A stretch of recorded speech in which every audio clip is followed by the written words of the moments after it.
Good morning, it's Mark Larson from Public Health talking about COVID-19 in Kittitas County. I'm going to talk about a few things today. I'll talk about where we are currently with our numbers.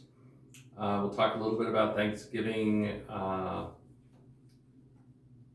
vacation for most of you, and then we'll talk about what our needs are here at Public Health. So, and maybe a little bit about COVID-19 vaccine. So, our numbers are very high. If you remember from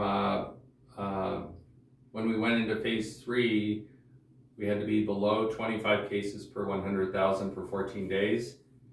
To the direction in regards to opening schools was less than 75 cases per 100,000 per 14 days. So last week we were at 238.4 cases per 100,000 per 14 days. So that's about 120 cases that we were managing in that period of time. This last week we have had 189 cases, and our incident rate is 405.8. So that's really high. Our percent positive rate, the goal is to be less than 2%. We were at 7.9% last week. We're at 9.3% this week, which means even though we're doing more testing, we have more positives. So it's not related to, we have more percent positives. We're having a little more difficulty getting all case and contact investigations done because we have so many cases that are coming in. The hospital is not overwhelmed with COVID-19 cases yet.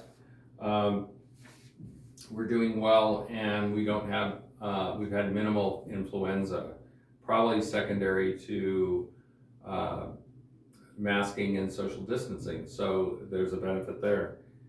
If we look at just the cases from a couple of days ago, going back 14 days, we are at 536 cases per 100,000 for 14 days. So still on an upward trend.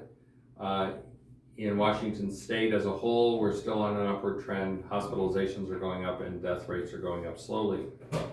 The cases, as we talked about before, last week, for the month of November,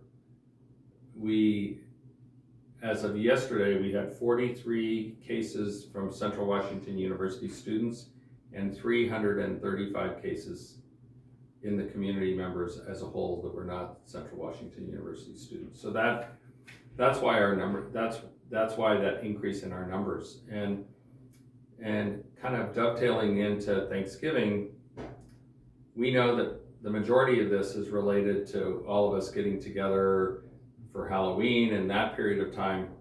Now we have had a second large celebration period of time, which is Thanksgiving.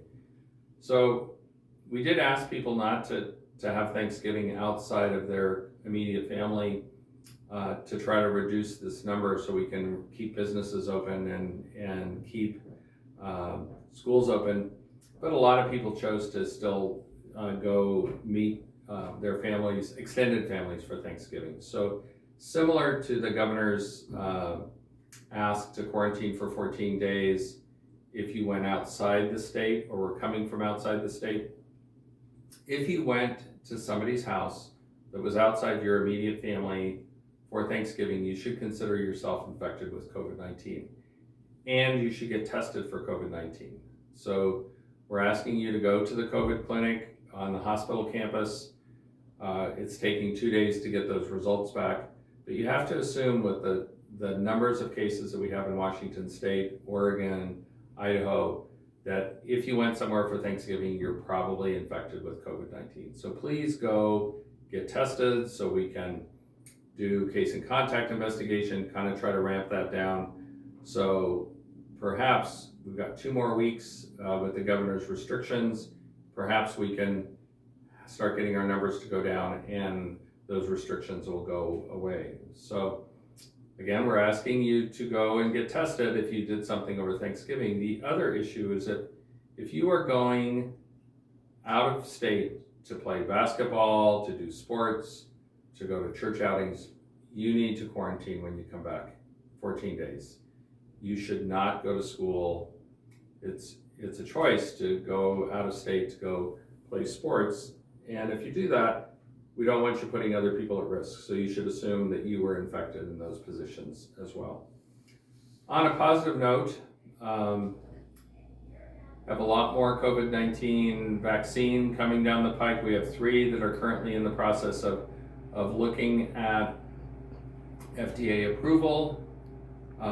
Even though this has been a very fast process to get these vaccines up and running, the quality and the safety controls with those have been as strict as any other vaccine that's been in development. The state of Washington, Oregon, and California are looking at that data independently of the FDA to make sure that those vaccines are safe. And we should start getting vaccine delivery in Washington state in the next couple of weeks. That vaccine will initially go to healthcare providers and first responders. Then it will start being spread out amongst others, including frontline grocery store workers, teachers, people in nursing homes, and those kind of things. And we're hoping that by sometime in the late spring, we have enough vaccine around for those people that want to get the vaccine, which we are hoping that the majority of us are wanting to get the vaccine. So make sure to take good care of yourself. We are responsible for each other, so the decisions that we make as individuals have an effect on others. So please make sure to keep looking out for your neighbors, wearing a face covering, maintaining social distancing so we can keep businesses open, and that is your responsibility. Thanks a lot. We'll see you next week.